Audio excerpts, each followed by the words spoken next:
The sea was angry that day, friends. That's right. We're back.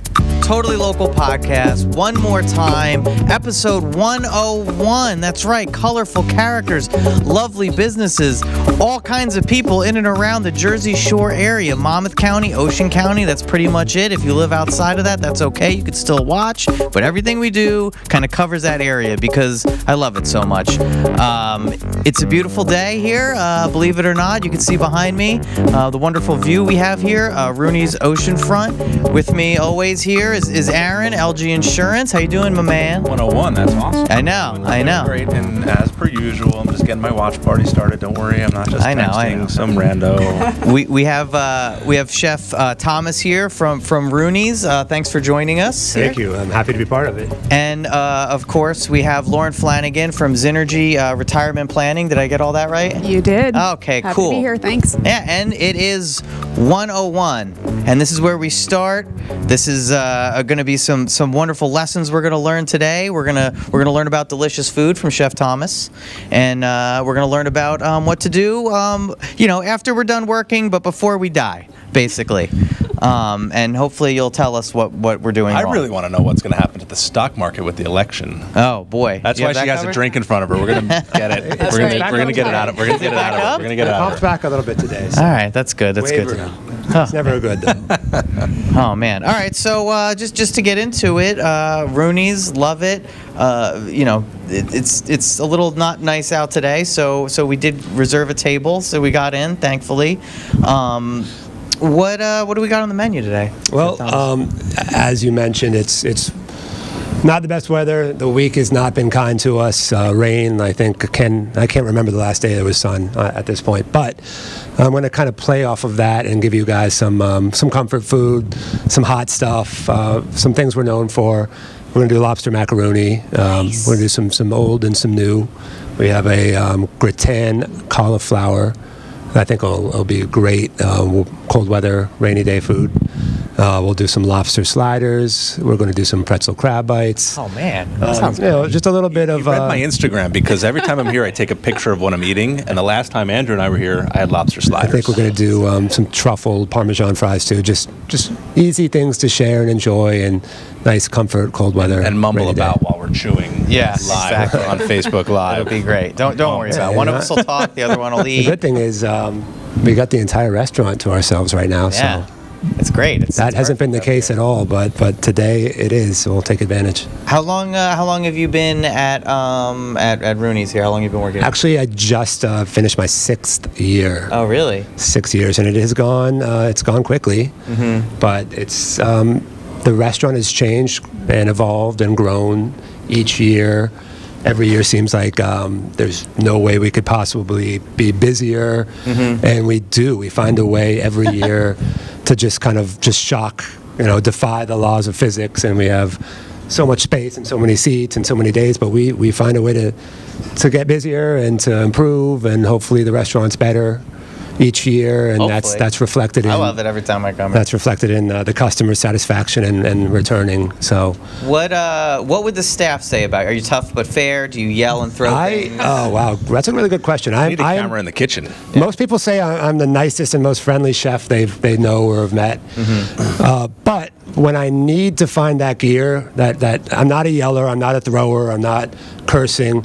I try to have fun. It's a grind back there. It's hot. It's tight. I try to keep it lighthearted. I feel like I get better response from the staff.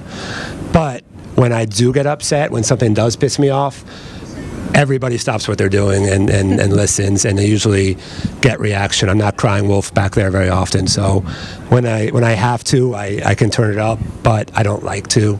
It's a stressful job anyways. Yeah. So I do try to keep it in perspective. Or we're cooking food, we're having fun. It's not life or death. Certain times require a little bit more focus, but when those times come, we all know what to do. What's your favorite like recent where you're just like I wanna make this people it's the right time, it's Rooneys, it's salty out there. What's like a great dish, a go-to dish that you guys prepare this time of year? Yeah. We're trying to be more seasonally focused here. Cool. We've been playing with crab fries, different variations of crab fries. We have a fantastic boardwalk French fry. It's a great basis for chowder, for a poutine style dish, for like a chicken and peach crab fry. There's just a lot of different ways. So we're kind of going with comfort food. We have a short rib dish. We have a burrata ravioli. We brought halibut back on the menu this week. For the halibut.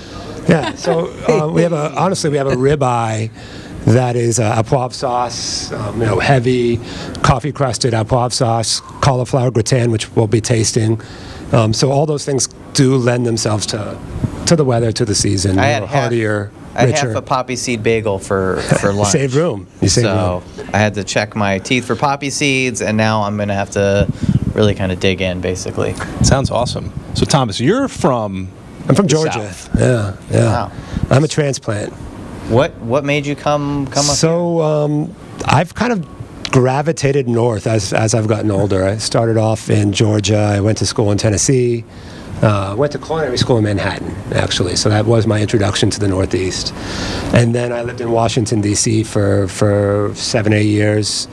And then this has been my most recent stop. And honestly, the longest of any job I've had in a restaurant now is this 6 years here at Rooney's. So how do you? It's home now. It's officially home. So how do they find, like, when people are looking, say, for like a police chief, they'll look like across the country, and they'll be like, oh, they worked here, they worked there, they could be a chief over in Philly, whatever, across the country. Right. So is it kind of a similar thing for chefs where they just put out, an all points bulletin, we need a head chef, and they just put it out there, and then you kind of have to do some kind of gladiator-style battling between wish. you and other chefs? Like, how do they... They should do, every chef opening job should require a cook-off between 3 or 4 people. Hell right? yeah! Let's make That's a it. good idea for a show. I think they did that or Totally some version of that. cook-off. But with the restraints of the menu and the kitchen and the cuisine, it'd be fun to see what different people can throw together. Yeah. Unfortunately, it was a very boring headhunter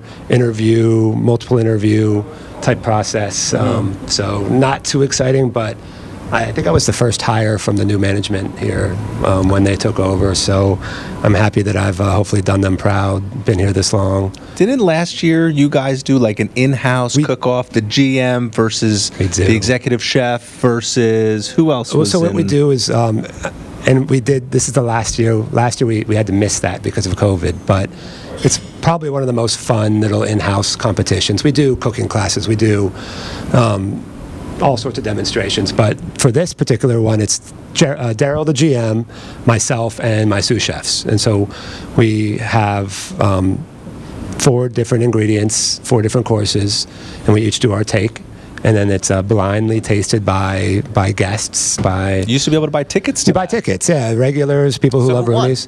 I'm glad Daryl's not here because he does have bragging rights at the moment. Big D, are you listening? He does. You can send a text. Whatever he's doing, he probably just stopped so he could get in. I won the first year. He won the second year. We haven't had the rubber match yet. That was supposed to be last year, so it's coming. It's coming. But wow, we got to cover it. I'm every totally year, local. it's a learning experience because we have to edit ourselves and our palates because we're not the ones who are judging the food. Yeah. I've made the mistake of going, and some of my sous chefs, we've gone too artistic, a little too, too in-depth, too involved. And sometimes it's just straightforward and simple is the best approach. So the customer's like, where are the French fries? Give me sometimes you have to give them what they want. Yeah. That's my new French motto fries and here. lobster So macaroni. I mean, when it comes time to do it again, I think you'll see some. Clearly, I want to demonstrate my technique and some ideas that maybe I feel like I have more experience. I should be able to do more, but also simplify it to the fact that it's not going to. a lot of butter. Right. You need a lot of butter. He's from the South. Everything's got a ton of butter. Yeah, you know what? The Southern twist might show up. I've tried that before. I'm cooking eggs. I cook scrambled eggs for my son. Butter. He really put enough butter in there. He's happy with it. You're right. But sometimes when I try to go too far outside of comfort zone of people, they're intimidated by it. Yeah. I know we have chicken and waffles on the menu now for brunch. We've done shrimp and grits. We've done a lot of other different kind of southern takes, and some people are adventurous, others are just not willing, especially maybe when you come to Rooneys. You know what you want, you know what we're good at. Maybe not the place you take a risk or take a chance, even though you should. If you're hearing this and you come and you see these things, get them. They'll be great. But not always the venue for people to take a chance. My favorite Rooney's memories, my favorite Rooney's meals are several martinis and a big-ass, giant, angry-ass lobster. You can't do it better than that. I mean, you really can't. That's it. Sitting outside in the summer, warm, thinking happy, warm thoughts. I was counting the months the other day. I'm like, it's like 7 months, 6 months until like it's actually nice out. No, here at Rooney's, we count down till the summer is over. But then we also start counting back up to the next summer, because as soon as it ends, if Daryl were here, he'd say this: as soon as it ends, you take a deep breath. A couple of days, and then you miss. Then you're bored. You're bored. I mean, days like today, like you have to find things to do, clean something, work on a menu, Have a podcast. I'm glad. I mean, exactly. in July we get a gentle middle finger, like, no, you're right. not. We've been trying to come into Rooney's a couple times. No, there's no tables then. So, now's a great time to showcase it, and they do a lot of good stuff. But you could do a chef cook-off. I mean, we still probably get it done. will find a way. Nice Given Monday late afternoon, given the restrictions given that are applied, we'll find a way to drum up some interest and some business. But the traditional things, the buffets and the cooking classes, those are hands-on. I'm right there with you. Making the pie crusts, or you do folding. Classes? We do every Thanksgiving. That's one of our big ones. We're going to miss that this year. Oh man, you got to do some kind of like video or something. We might be able to do something like that. A video cook-off. I got a guy that can videotape. That's not a. Let's talk about that off the air, because maybe we'll bring back the chef challenge. Find a way for people to taste the food and judge, and you could just have impartial. guest judges like myself. We could like do that. Aaron. You guys could like Lauren Flanagan. Pop around from house to house, or we'll be on site. Maybe we'll figure something out. Let's do it. All right. Well, Chef Thomas, thank you so much for sitting down with us, for talking to us, and I am looking forward to eating and talking to this mic at the same time. I will try to make it as uncomfortable for you as possible. Perfect. Let's do it. Perfect. All right. Want lobster bibs when I come back? Oh, boy. Yes, definitely. All right. I will be back. Full embarrassment in effect. Yes. Let's do it. Let's get in now to the exciting world of retirement planning. Now, people might be thinking to themselves, I don't have to worry about this. Well, you're wrong, people, because guess what? You're getting old, okay? And eventually, either a robot or some little kid's going to take your job, and then what are you going to do? Then you're just going to be sitting around waiting to die. And if that happens, what you want to be doing is something fun, having a couple drinks, relaxing with the loved ones, sitting back, listening to Jimmy Buffett, hopefully on a dock somewhere. Lauren, how do we get people to be comfortably sitting on a dock in Florida before they meet their end? How do we do that? Yeah, I think the biggest thing is just planning for it. You have to have a budget, and you have to have the assets ready to go. Retirement isn't like it used to be, so it's an industry now. It used to be that you retired at 65, and you basically did wait around to die, and the company was hoping you would, because otherwise they were paying a hefty pension. That's no longer the case either. We spend most of our lives now preparing with a 401k, and you're saving, and hopefully you're making more money than you're spending, and then retirement comes along and totally turns everything upside down. So, people can't really rely on, a corporation. I had a neighbor of mine, they were working for a bigger corporation for, tens of years. I forget what it was like 20 years, 30 years. And then, they're downsizing, they're letting people go, boom, like they're gone. They weren't expecting to be let go so soon.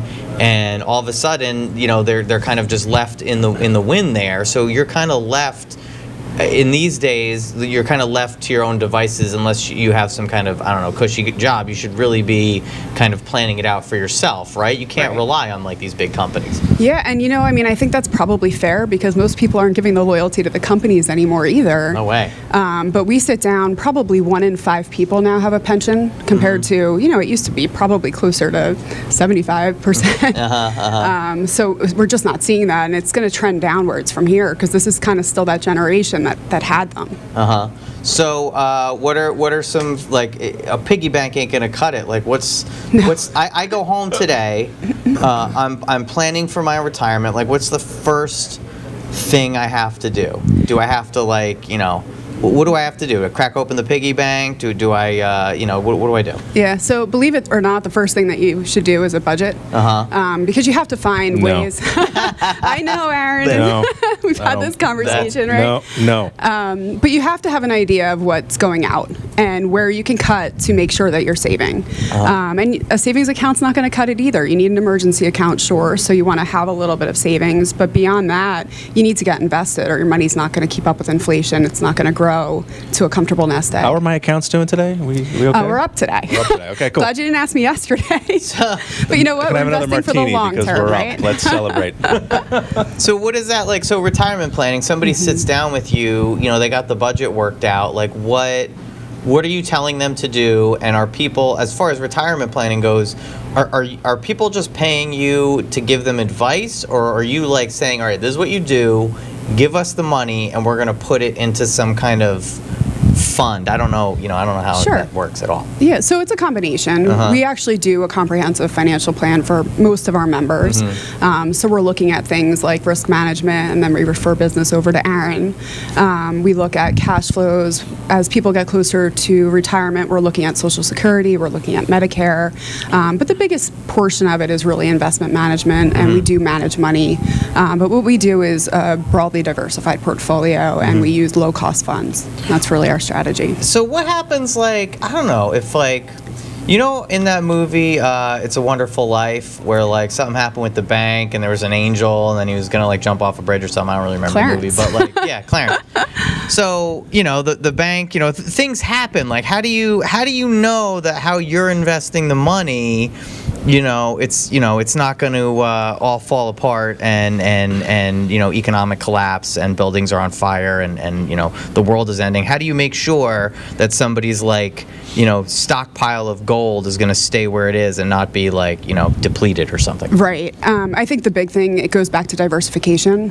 So if you have everything spread out into many different buckets, some of them are going to do well and some of them are not, but over the long run, you'll have overall success in your portfolio. Yeah, because I've learned that through a series of unfortunate events, I ended up with my own little Robinhood app, and I was like investing.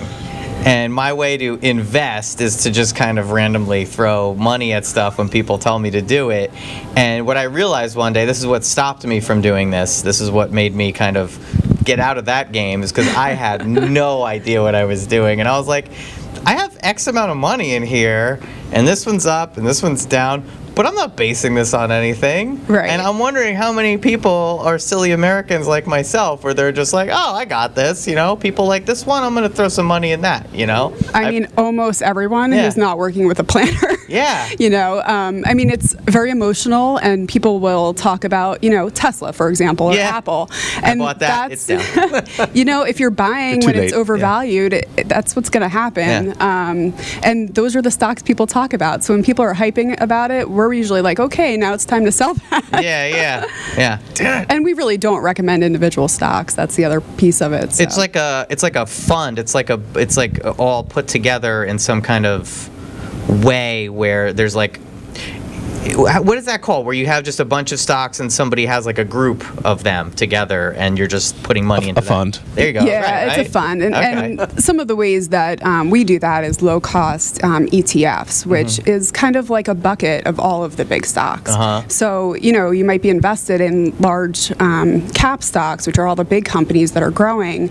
But if one hits catastrophe and it just flounders, you're not going to flounder because all those other ones are holding it up. And if all of them do, again, like in a catastrophe you've got bigger problems. Yeah, You know, we're probably talking about apocalypse. Yeah.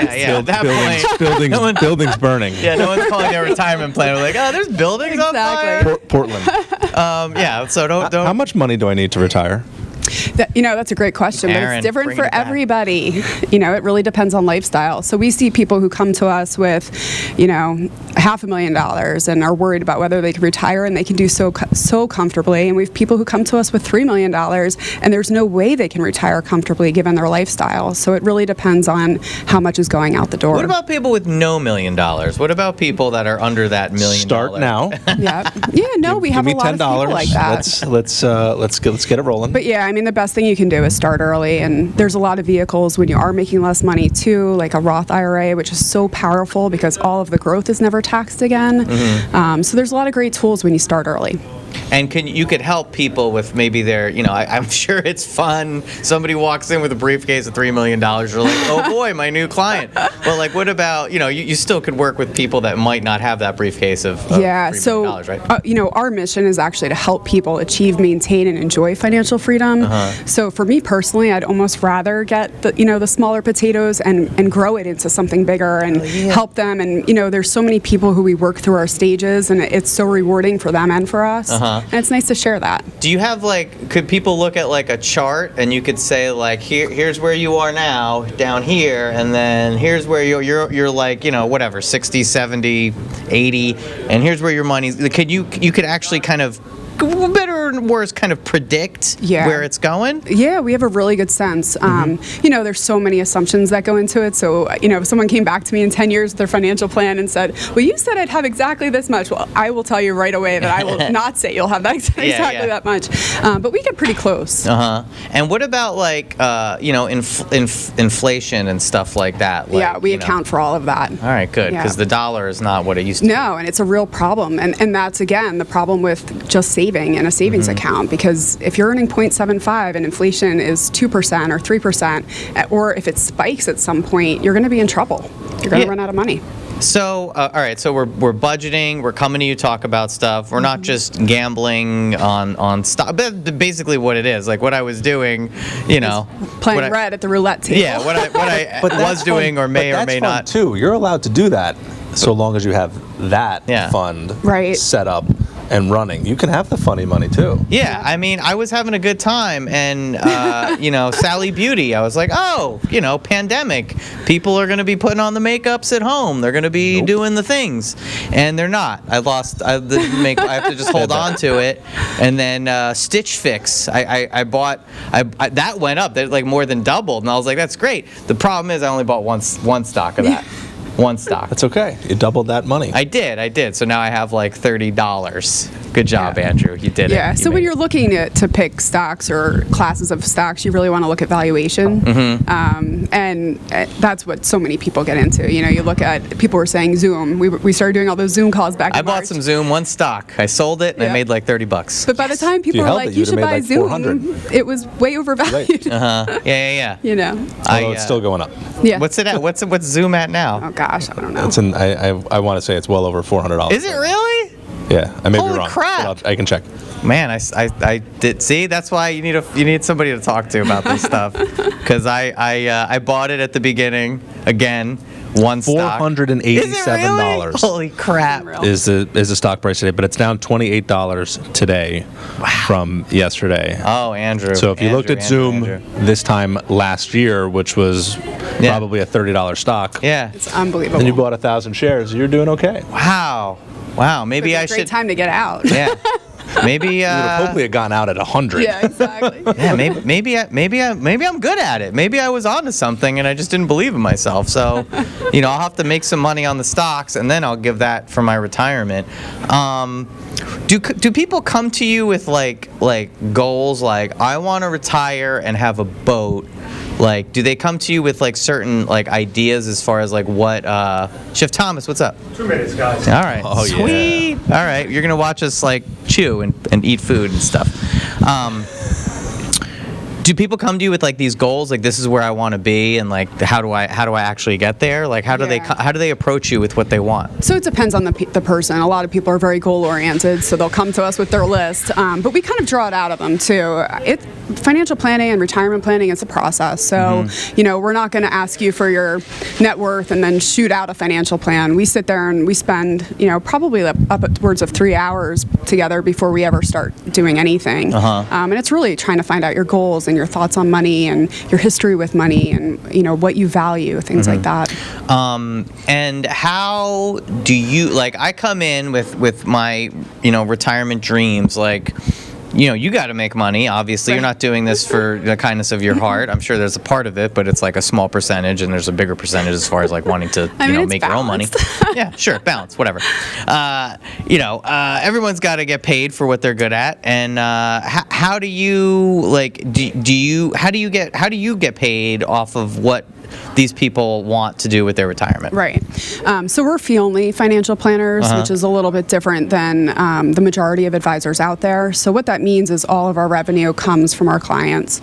So either they pay a flat fee for a financial plan or we charge a percentage of assets under management.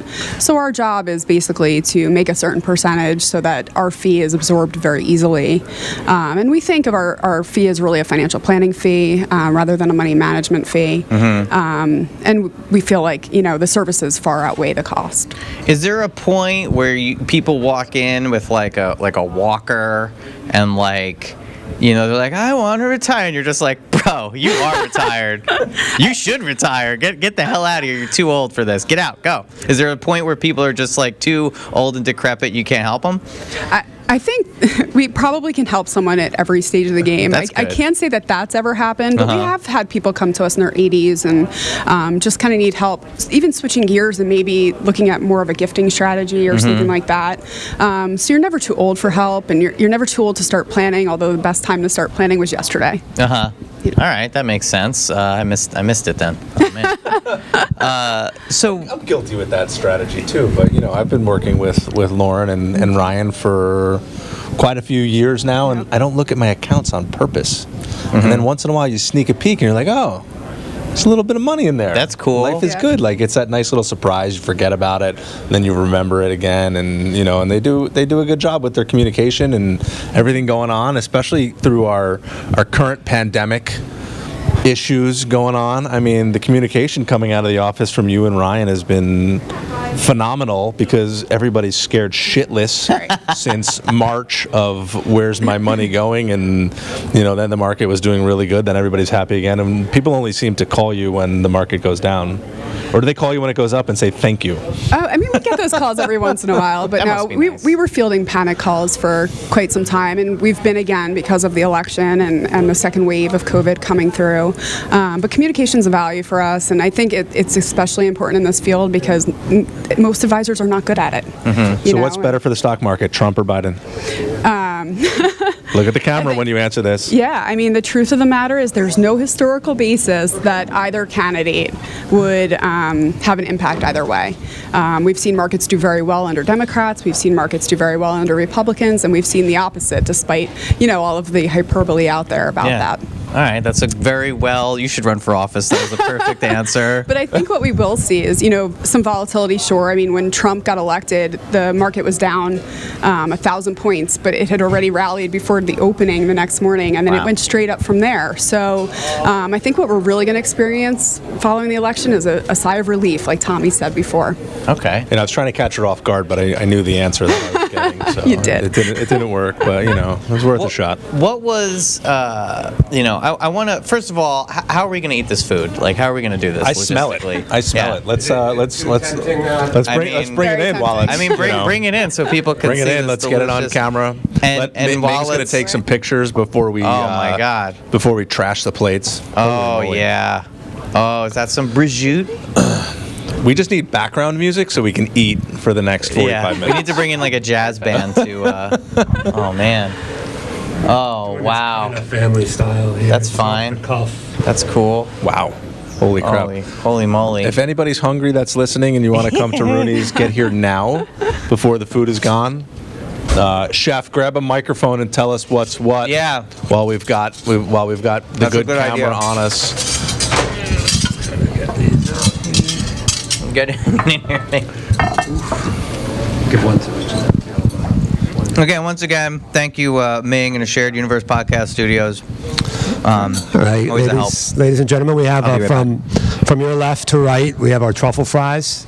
Oh my God. Little garlic, parmesan, and truffle oil. They're nice and crispy, and everybody has their own individual basil pesto aioli sauce to dip.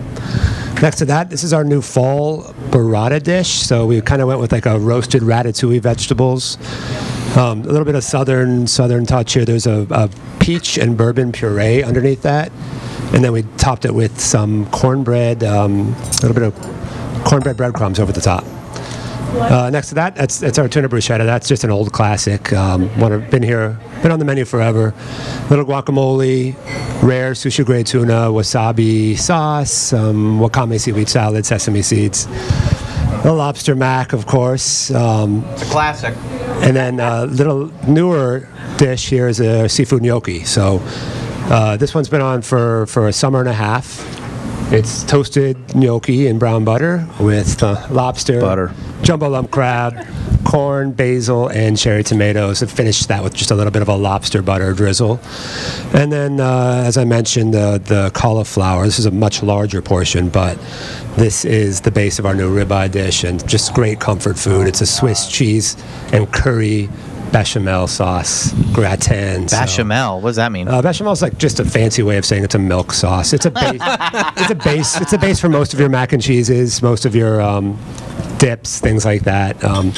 We added a lot of Swiss cheese and some Parmesan, a little bit of curry powder. Plays off the cauliflower really nicely. Man, thank you so much, Chef I hope Thomas. You guys enjoy. I'll sit back down with you. Yeah, I don't know how we're gonna do this. Like, we didn't really think about the logistics as far Can I as. serve? Would you mind if you want to get some share plates? I'll serve everybody. Oh yeah, that'd be so cool. Sure, why not? Bring me some share I just plates. kind of let's dug make it- in like let's some make it kind of legit. animal. Yeah, those plates. I mean, I don't know what to talk about anymore because all I want to do is shove the tuna bruschetta in my face right now Well- because that is one of my favorites also. I have some questions. Now, Aaron, this is something that I assumed as far as retirement goes that you would have just like, I don't know, it seems like something you would have like woken up like when you were like 12 and been like, you seem like so put together, Aaron, you enjoy life, you're loving life, you love your drinks, you love your food, you're on point, insurance, it's something that people need, and I would just have assumed that you would have just known about your retirement plans from like, from the jump. I need another drink before I tell the truth here. Knowing about it and acting on it are definitely two different things. But yeah, I've had my retirement accounts rolling for quite a few years now. I even have a plan in my office for my staff. That's run by Zynergy Retirement right now.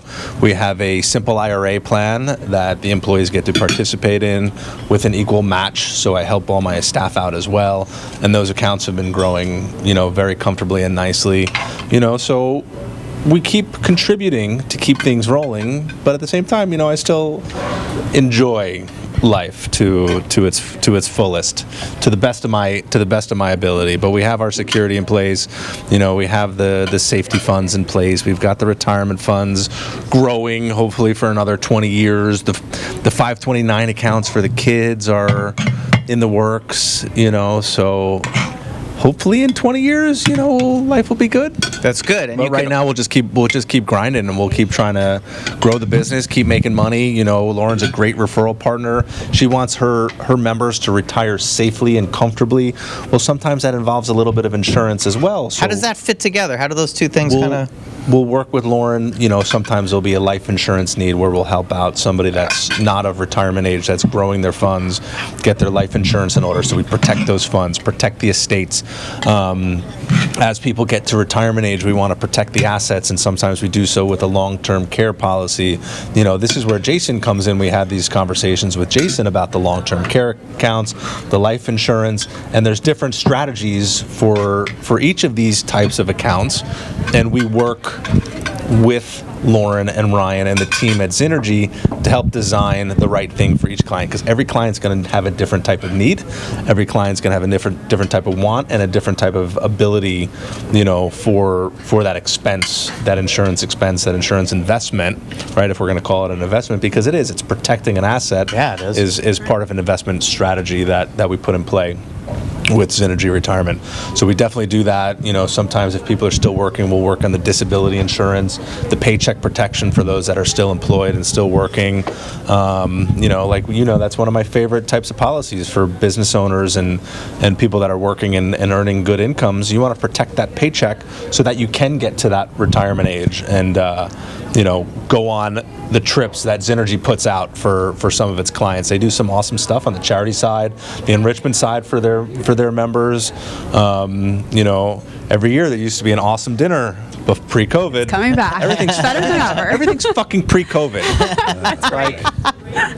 Anyway, what was it like? So, Lauren, what was it like the difference between working with Aaron? Like, he walks in your office all innocent and doe-eyed, and has these big plans of retiring. What was he like when he first walked in your office?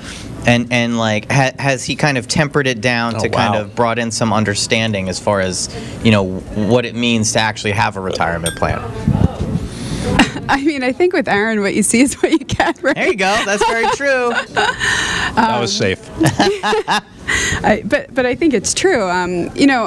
As we all mature, different things become more important to us. And I think one of the things Aaron's probably a little hard on himself with is he kind of laughs when I say budget, and he is like, No. I'm not doing that well with the retirement planning. But the truth of the matter is he's doing all the right things. And in life, there has to be a balance. And one of our tagline is actually enriching life, because if all you do your whole life is save for retirement and you don't live life, you're not even going to know how to enjoy your retirement. True. And you never know what's going to happen. So, while we don't encourage spend everything today because you don't know what's going to happen tomorrow, there has to be a balance. Balance. Speaking of balance, when I looked at all this food and you mentioned cauliflower, I was like, huh? But balance. I took a bite of the cauliflower first because I want to save, well, honestly, I took a bite of the macaroni and cheese first. You're one of the eaters where you start with the least appealing thing on the plate and work your way towards the best for last. And I gotta say that, strategy. It's not only like the cauliflower, like the what was the fancy word for cheese that you used before? The gratin. The gratin. Or the bechamel. I don't know. Yeah, the bechamel. It's not only like the flavor to it is delicious, but it's also the way you cooked. I must be cooking cauliflower wrong, because it has a certain bite to it that like it's just the mouthfeel. Really like good that. Food buzzword. Yeah. It's the curry. It's delicious. It's cooked so well, and I'm just it's so great. What are your what is your retirement planning looking like? It's funny. I actually heard a lot of things that struck with me. I actually do have a disability insurance plan. Had it for a couple of years, so that's good. Chefs I guess would not be normally in your demographic of people thinking of that. But I honestly. I like what you said about balance. I couldn't agree more. A lot of people do want to just live every day to the fullest, but you could also backload too much that you're not maybe taking advantage of opportunities while you're healthy and young. So I generally just invest in a Roth IRA. I'll probably get more aggressive with insurance as I get older, hopefully have kids soon, and we'll start looking at life insurance terms and whole life and things like that. I know a guy. Yeah. Right. As for now, though, I just kind of max out my IRA and dabble in stocks and equities, and then I'll hit the games on Sunday. Hopefully, maybe I'll get a 10-teamer in one day, and perfect. And that could fund my retirement. Yeah. What do you have? That's obviously top of the pyramid stuff, but you guys get it. Yeah. So, do you have what would you recommend for Chef Thomas to do? He's young, he's vibrant, he's cooking all this wonderful food, but someday he's going to have to plan for his future beyond the kitchen. Like, what do you suggest that he does based on what he just said? The shelf life of chefs is not as many, maybe not as old as other other professions. So Yeah. I mean, I love that you said disability. I think that's one of the biggest things when when we're talking to people right before retirement, we're not as worried about disability insurance, not as worried about life insurance depending on the situation, definitely long-term care, even property casualty, right? But for younger people, if you're working, you have to protect that stream of income. So that's huge. I'm not good at anything else either, so I have no fallback. There you go. It's especially important then. Right. But I love hearing the Roth IRA. I think it's one of the most powerful tools in a retirement arsenal right now. Once you invest that money, it never gets taxed again. So everything that grows over time, and you have a long horizon until retirement, it's all growing tax-free. And I think the other thing, people think, I have 20 years until I retire, so I have 20 years to invest the money. That's not true. That money's invested until you die. So the horizon's really probably closer to 40, 50 years. So there's a lot of time for that money to grow. And, the first couple of years are way, way, way more valuable than the last couple for any investment, obviously. So. Yeah. Wow. So, I mean, I hope everyone out there is really considering this stuff. I didn't really expect to have all this delicious food in front of me. I also didn't expect to really, retirement planning, I don't think it's something, it's great. We have this podcast. Oh, we drink, we're having fun, whatever. But, this is about your life, people. Like New Jersey, Monmouth County, Ocean County. There's a lot of fun things to do. Sure, you could go to Rooneys and have a delicious meal. Sure, you can go to Long Branch Distillery, get a beautiful pineapple martini, and get hammered after your 100th episode. Travel down to Asbury Park, wander the streets until you realize your wife is going to kill you, and then take an Uber home. Sure, you could do all these things, but you really got to start thinking about, all right, if I'm going to be hanging out on this wonderful Jersey shore until I'm the ripe old age of 800 and whatever, you got to make sure that you can enjoy that time in a relaxed and fun manner. And I think part of that is kind of you were talking about the disability insurance and obviously the retirement planning. That's why you always see Aaron with such a relaxed look on his face. Look at him. That's why, because he gets to. It's just so much easier to talk insurance and retirement when you're breaking bread and having a cocktail. So Yeah. true. I mean, why not? Mandatory for all your office meetings from now on. Yes. Sorry, Ryan.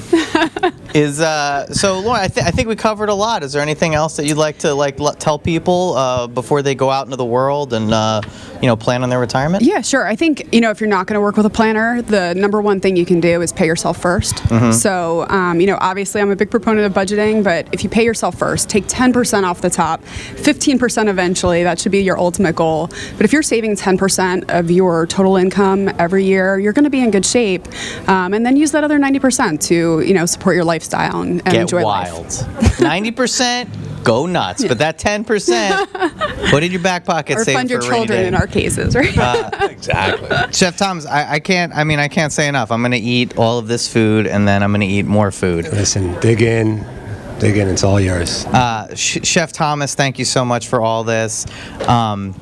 Lauren Flanagan, Zynergy Retirement Planning. People, you really gotta do this, because listen, something's gonna happen, and you're gonna need to have a plan in place. And if you don't have a plan in place, I can't help you. Sorry, I got my own problems. You gotta talk to Aaron about the insurance, get that all squared away. Then you gotta talk to Lauren Flanagan from Zynergy about the retirement. And after you do that, come to Rooneys right on the ocean, get a big bottle of champagne, sit down, talk to Chef Thomas, be like, I need to eat some food because my future is in a really good spot and I am ready to friggin' party. So with all those things in mind, I really want to thank obviously Chef Thomas. Thank you so much. Thank you. Rooneys for hosting us. Lauren Flanagan, Zynergy Retirement Planning, thank you so much for joining us today. Thanks for having me. What an auspicious occasion. Aaron, as always, LG Insurance, thank you so much for putting this all together. That's great. Thanks, Daryl.